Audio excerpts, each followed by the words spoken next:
Hi everyone, welcome to Mrs. Cford Vlogs. I'm Stephanie Crawford and I'm very happy to have you with me today.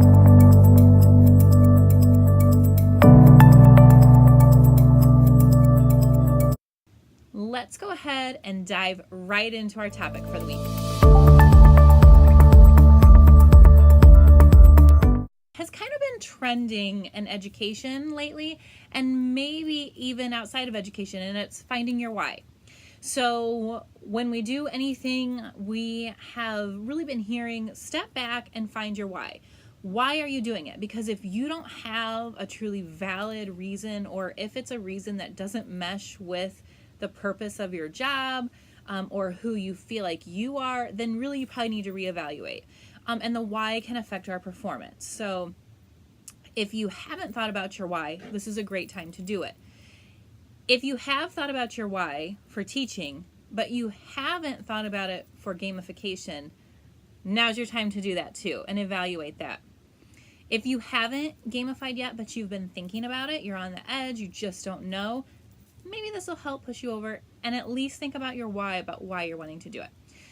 All right, so for me, there were two things holding me back from gamification before I started. The first thing was that I felt like upper grade teachers had a tendency to say like, oh, that's more for lower grade teachers. And lower grade teachers said the same thing, like, oh, that won't work for me, it's upper grade teachers. And I was teaching middle school and I wasn't sure.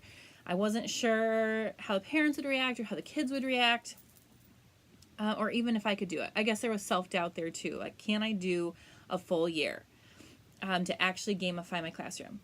The second thing that kept me back was the idea that gamification means playing all day long. Not that I thought that, but that other people thought that. And then all of a sudden I thought, I am limiting myself because, first of all, I have a little bit of self-doubt and I'm scared that I can't rise to the challenge. And second of all, I'm worried about what other people are going to say about me and what they think about me. That's ridiculous. That's exactly what I tell my students not to do. I tell them not to be held back by fear of failure. I tell them to try again and to revise if something was going wrong. And I tell them not to worry about what others think about them. That if they're doing something that they know is right, that they're excited about, that they want to learn more about, to do it. And I have that same philosophy when I work with teachers, coaching too. So I just said, this is ridiculous. I'm going to do it. I had already been using game-based learning, which if you're not familiar with the difference, gamification is going to be that I'm diving in. I can do it for a unit or I can do it for a full year, but I've got a theme. I've got teams. I've got XP or items or badges. I've got a game thought out that my whole unit or my whole class becomes that game. The game-based is I'm going to bring in game elements or a boxed game to help me teach a lesson or review a concept. So like bringing Oregon Trail in, that is a game-based learning idea. It's not your whole, if you don't make it your whole theme, it's not your whole classroom theme. You don't have teams around it, but it could be brought in social studies to help you review concepts of the Western movement and that type of thing. Okay, so I was already doing some elements of game-based learning. I was bringing games in at different times. I liked the way my students responded to them. I really enjoyed it too, seeing them interact and have those times where the students who had the least confidence ended up being amazing at the game and really blew away their peers too. That was amazing for me to see. So I thought, okay, I'm done with the self-doubt. I'm done caring about what other teachers in the building might think about me. I'm going to just do it. And I did. I read Explore Like a Pirate by Michael Matera, which if you haven't read it and you're thinking about gamification, I highly recommend because it really gives you like the blueprints. So you'll be able to truly think it out step by step. What do I want? What's going to work for me? And when you get done with it, you'll feel like, oh, okay, I have a plan. And that's really nice. It's a book that gives you a plan in the end. So I read that and I just jumped in. And I really did stop and think about my why too. That's what I want to share with you. My why for gamification before I took that final leap, when I said, okay, I don't care what people think, I'm going to do this. I read Explore Like a Pirate, and I thought about, why am I really doing this? My why was that I wanted to impact all of my students. We all have that goal, I feel like, but even though I poured 100% into my classroom and I focused on making new lessons and new material and not handing out worksheets and not just watching videos, I felt like I was missing students. I felt like I could be doing more, but I wasn't sure what it was.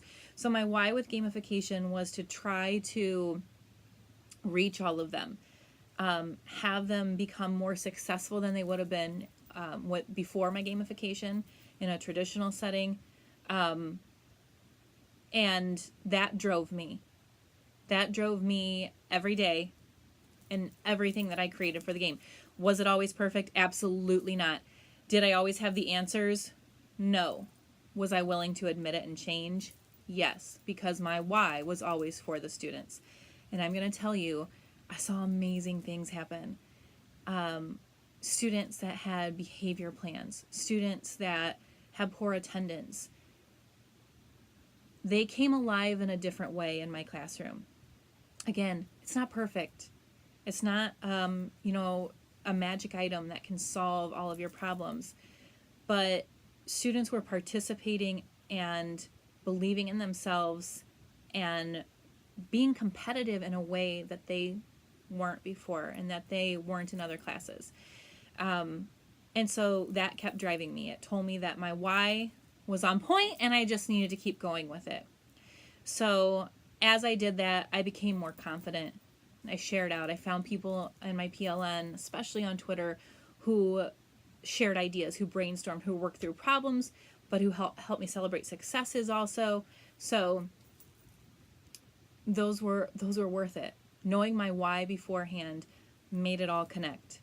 So I highly recommend, if you're thinking about gamification, that you really think about your why. If your why is that you want it to be fun all the time and it's an easy fix, that's not going to happen. That's not what gamification is. Gamification is work. You still have to design all of those elements, put them into play. You still have to be willing to reflect, look at what's working and what's not. But if your why relates back to doing what's good for kids, trying something new to see if it's what will work for your group, regardless of the age level, then you have no reason not to try it, to jump in. So if you're already a gamified educator, I would love to know what your why is. Have you thought about it? If not, think about it now. Please share in the comments. We'd love to know your why. Thank you for joining me on this episode of Mrs. Cford Vlogs, and I hope to see you next time. As always, consider liking and subscribing if you liked what you saw. Thanks.